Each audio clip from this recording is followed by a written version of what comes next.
How y'all doing? Marty here. How you doing? How y'all been? We live in catastrophic times. It's just these crazy different groups that are trying to hurt people that should be nameless. That may be going after Rome before we know it. It's horrible. It's not funny. It's horrible and horrid.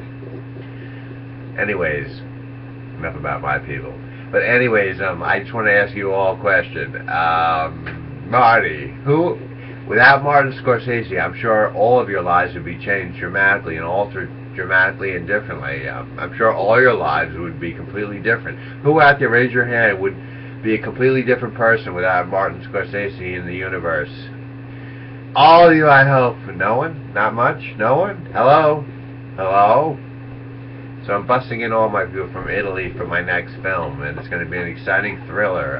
It's going to be about a downtown New York hooker that gets involved with a suit, big suit, tall suit, some suit from Wall Street, and they have exciting sex, and then we make fun of everybody's religion. It'll be a great, exciting movie. I have no idea what I'm saying. I'm making stuff on the spot. But it'll be a very exciting thing. There are a lot of exciting things going on in my film directing world, which I can't think of at the moment. But I may play a character myself, Henry Kissinger, or Eugene Levy, from an old comedian you've seen in some of those crazy, funny comedy movies, and for you old people, Second City Television. So anyways, I'll be directing a lot of films, but I have to get going. And like I said, I'm sure how many people out there's lives would be completely altered, deranged, catastrophic without Marty around, Marty Scorsese. How many of you would not be the same people? How many would you just be breathing air differently? Just be totally different, humanoid road-toads. I mean, you just would be completely differently. I mean, your life is marginal without me.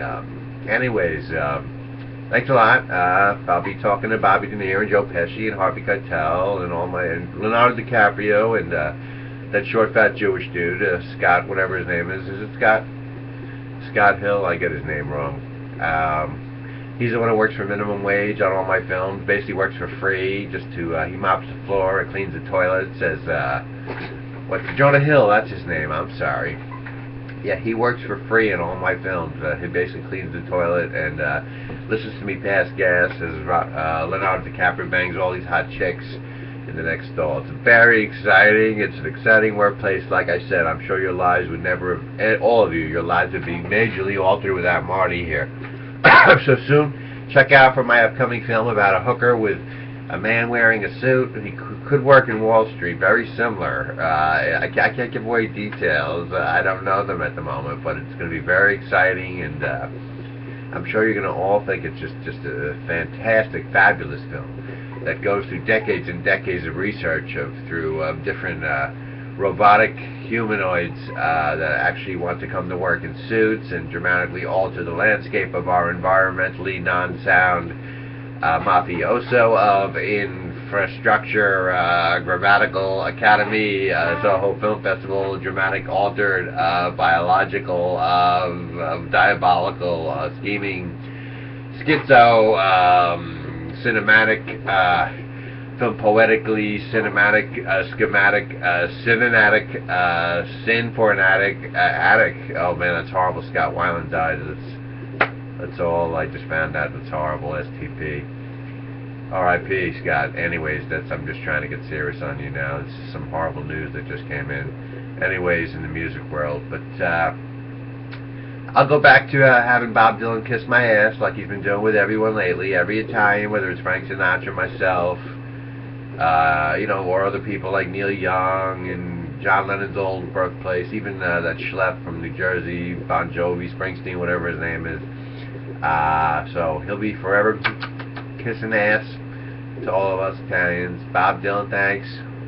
Thank you. You look very good in those Victoria's Secret ads, Bob. Remember those old Victoria's Secret ads? You remind me very much of Caitlyn Jenner. I'm thinking of doing a movie with Bob and Caitlyn, a love story, a romance. I'm going to direct that firsthand. You heard it here first. You heard it first here about my George Harrison biopic. So I'm going to go listen to Biohazard and Biofuel and Biogas and just fart up a storm in Garfield in Saddlebrook, New Jersey, and I'm going to go right now. I got to go. I'm not a hoe. To the stove. Peace.